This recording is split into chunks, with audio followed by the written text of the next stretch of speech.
Hi, AP Stat students. Today is our third day of discussing experiments and experimental design. Today we are going to actually work on learning how to diagram an experiment in kind of a flow chart using what we have learned so far. So here's an example. The company GlaxoSmithKline, which is an actual drug company, makes the flu vaccine in the US. They want to do a study on the effectiveness of a new vaccine. They have 600 subjects, 300 males and 300 females, ranging in ages from 18 to 78. They have a supply of previous vaccine they would like to compare to the new one. So this is going to be an old versus new drug situation. Are there variables we don't know about that could affect the outcome? Of course. Things like health of the individuals, any underlying conditions,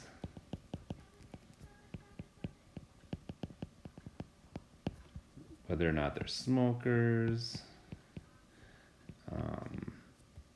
etc.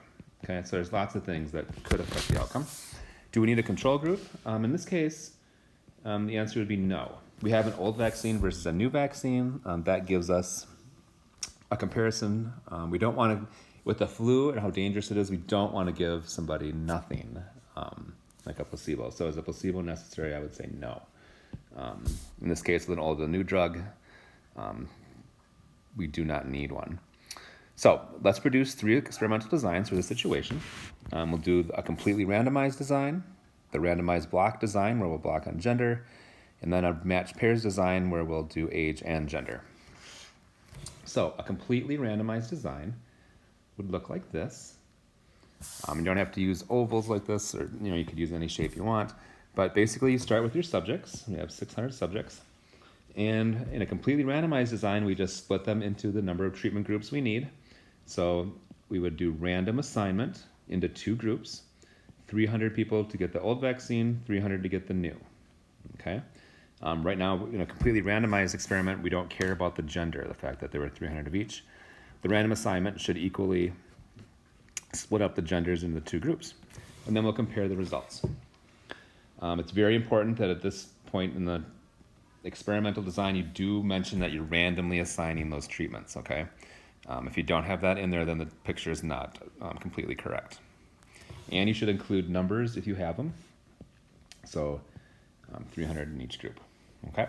So that would be a great design for a completely randomized design.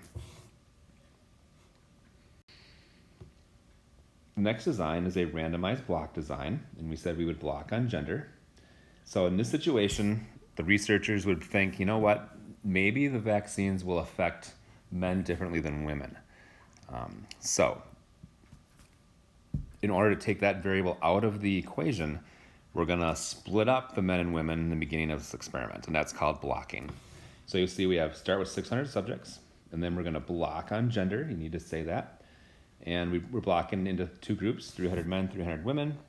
And then we will randomly assign, notice I labeled that, into the groups, be 150 with the old vaccine, 150 with the new and the men, and 150 old vaccine with the women, and 150 new vaccine with the women. Then we would compare the results at the end, and then we would probably even compare the results between the 2 groups at the end to see, did men fare better than women in general? Okay, and we'll also be able to tell if, among the women, which vaccine was best, and among the men, which vaccine was best. The third design is called matched pairs. And this is where we're going to pair up subjects or as much alike as possible, then place one of the pair into the treatment group and the other into the control group. It can be used in prospective and retrospective studies and experiments used as a way to decrease the variability. So, match pairs, you versus yourself. You can do a match pairs with yourself, assign one of the 2 treatments to everyone randomly in the first round, and then in the second round of treatments, you would assign the alternate treatment to every individual. Then compare the results of the 2 treatments. Now, for this situation with the flu vaccine, we probably do not have time to do both vaccines in the same flu season. So we would rather do a match pairs with matching up actual subjects. So in a match pair subject versus subject, we would match subjects based on age and gender. For example, find 2 males approximately the same age, like 2 78-year-olds, let's say. And then we keep doing this.